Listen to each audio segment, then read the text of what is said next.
Hi, students. Congratulations. You are about to learn how to write a basic analytical essay. There are many ways to write an analytical essay. In this presentation, we'll review basic concepts. And you may stop this presentation at any time.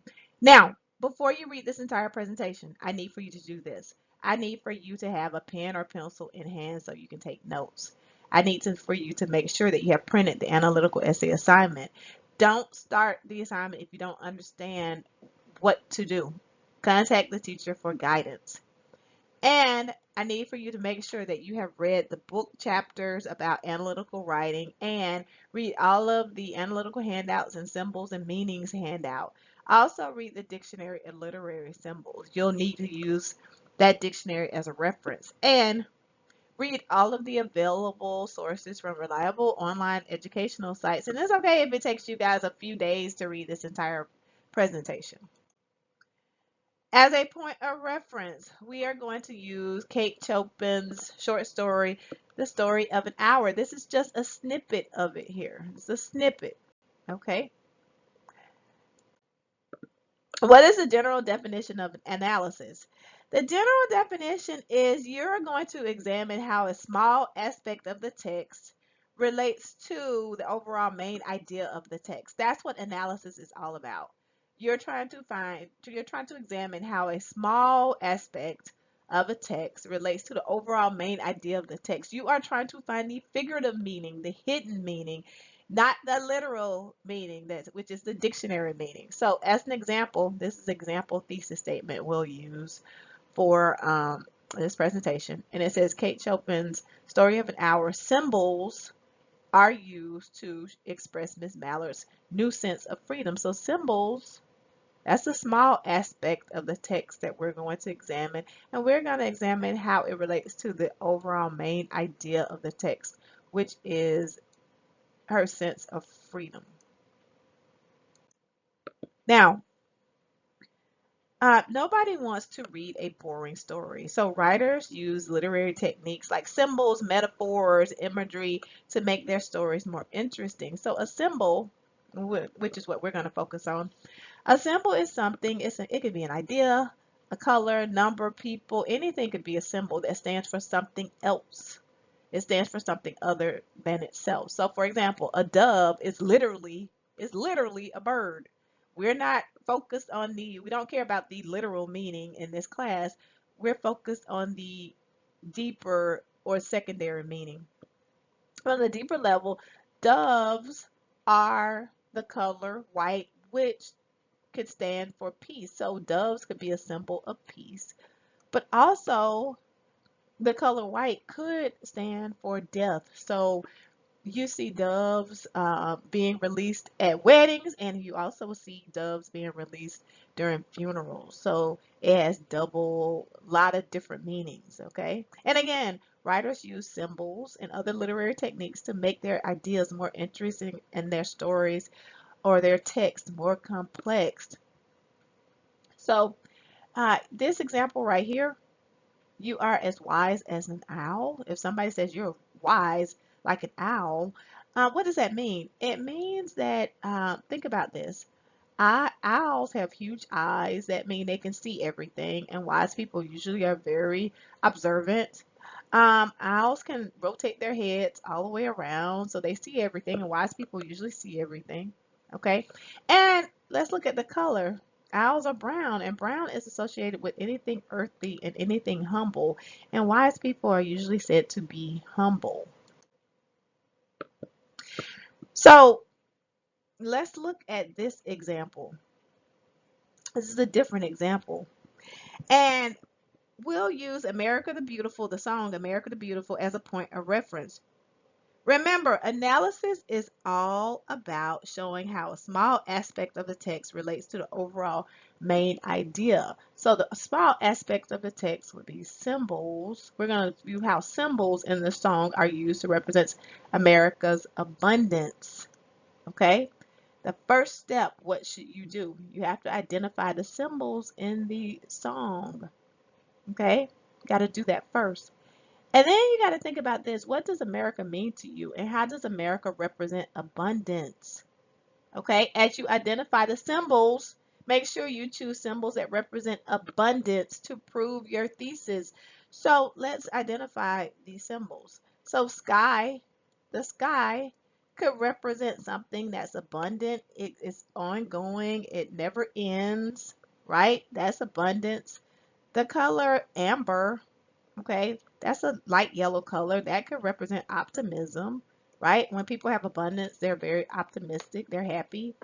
Grain, okay, a field of grain represents fertility. And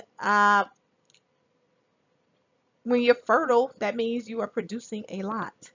And then you put that all together.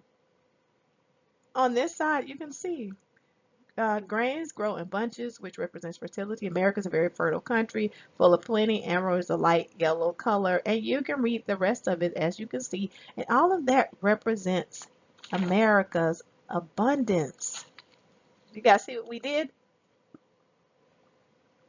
Again, look at your thesis, break it down. What does it tell you to do? You're going to examine how the symbols in the songs are used to represent America's abundance. You're going to find the symbols that represent abundance, okay? And next, you're going to identify the symbols and make sure you choose symbols, of course, that represent abundance. And you're going to relate it to the overall main idea. Symbols are used to represent America's abundance.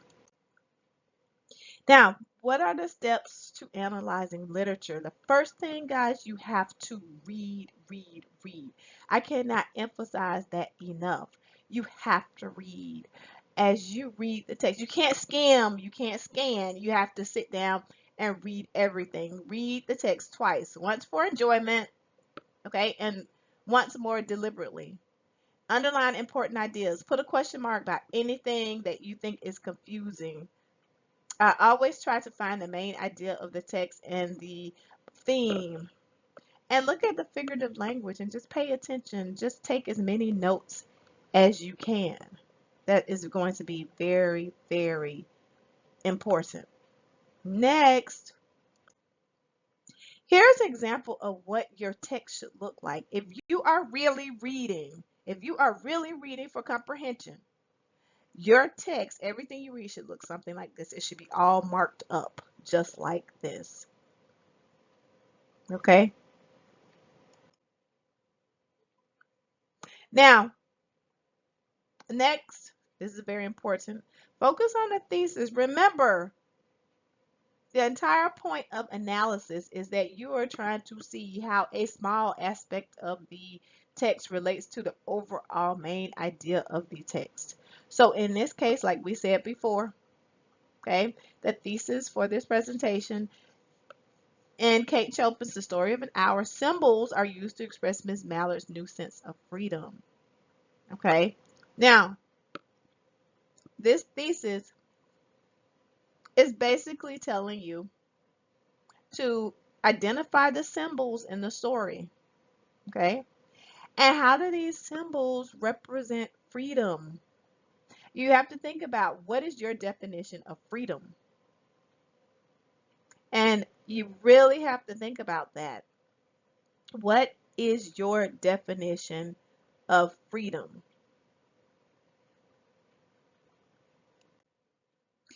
Then, once you have discovered your definition of freedom and what you think it is, you need to find quotes.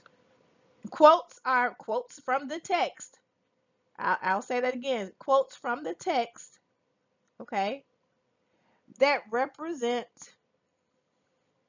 um, find quotes that have symbols that you're trying to identify, okay? So you're going to find symbols of freedom. Symbols of freedom. So let's just use this quote, okay? This quote as a point of reference.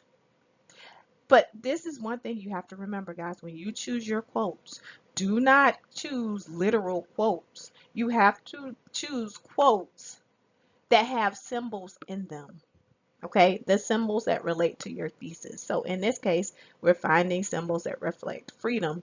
So here, a tree could represent freedom. Okay, why? Trees are tall, they loom above everything else. Okay, they have freedom because they're generally by themselves. Okay, they can see everything, they're above everything. Also, spring could represent freedom. The spring, the season spring could represent freedom because everything comes alive during the springtime. Everything comes alive. Okay? And make sure you format your quotes in MLA style. And this is really important. You have to find, guys, a source. I'll say this again, find a source that helps you interpret the literature. That's very important. You guys are newbies. You are new to analysis. That means that a lot of you are going to have to not see everything literally. You're going to have to get something, a source to help you interpret what you are reading. And one good source is the Dictionary of Literary Symbols. Okay? The Dictionary of Literary Symbols. And you can find it online for free. And it's really important that you use this or use your handouts or any guide that helps you interpret the literature. Because if not, you're going to write summaries and you cannot write summaries. Summaries are not is not analysis. So if you write summaries, you're going to write off topic. Remember, you have to analyze literature. And this is just an excerpt or snippet from the Dictionary of Literary Symbols. And as you can see, I looked up tree. And if you read all of this, it will give you an example. It breaks everything down. It breaks it all the way down in ways that you would not imagine, okay? Because again, this is interpretation of literature. Next, you're going to put your symbols on this analytical chart. You're going to put your symbols on the analytical chart. This chart is very important because it will help you extract as much as you can from the text. Okay? So, once you identify your quotes, then put the symbols on this chart and it's going to actually prompt you to extract as much as you can. The columns will ask you for a specific item. So, let's look at this as an example. From our quotes, one of the symbols was a tree. And up here, it asks you how many numbers are associated with the item. And the reason this is important because number symbolism is very important because it'll help you extract that deeper meaning. Now, sometimes it will tell you how many symbols there are, and sometimes it won't. If a text does not tell you how many symbols, or say, for instance, in this case, how many trees that are out there in the text, then you can make up your own number, okay? And make sure you choose something that is easy for you to analyze. So let's just say, okay, there are 7 trees. And 7 represents luck, abundance, and all words associated with freedom. Because remember, if you look up here, remember, you're trying to examine how the symbols are used to express Ms. Mallard's new sense of freedom. So these are symbols that represent freedom. And so the number 7 represents freedom, abundance, luck. Next, the next column, you will see it says, what about the colors? And that's very important, color symbolism. So trees can be green. Green represents freedom, vitality.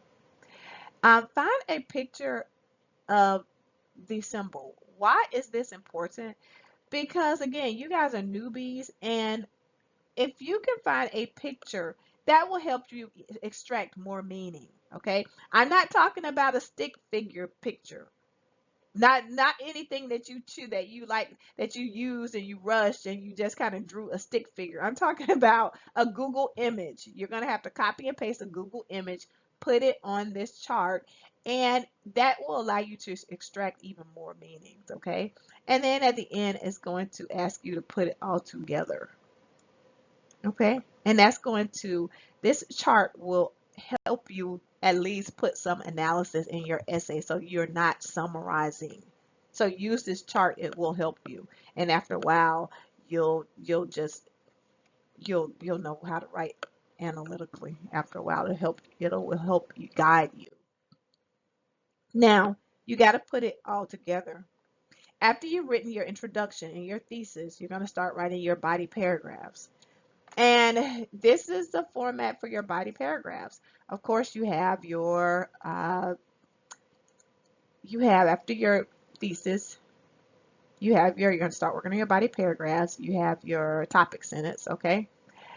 And after that, you have your quotes, because you remember your quote, you're going to use it as a point of reference. So you always want to have your quote first and then your analysis, because all of your analysis is being driven by that quote, which is your evidence.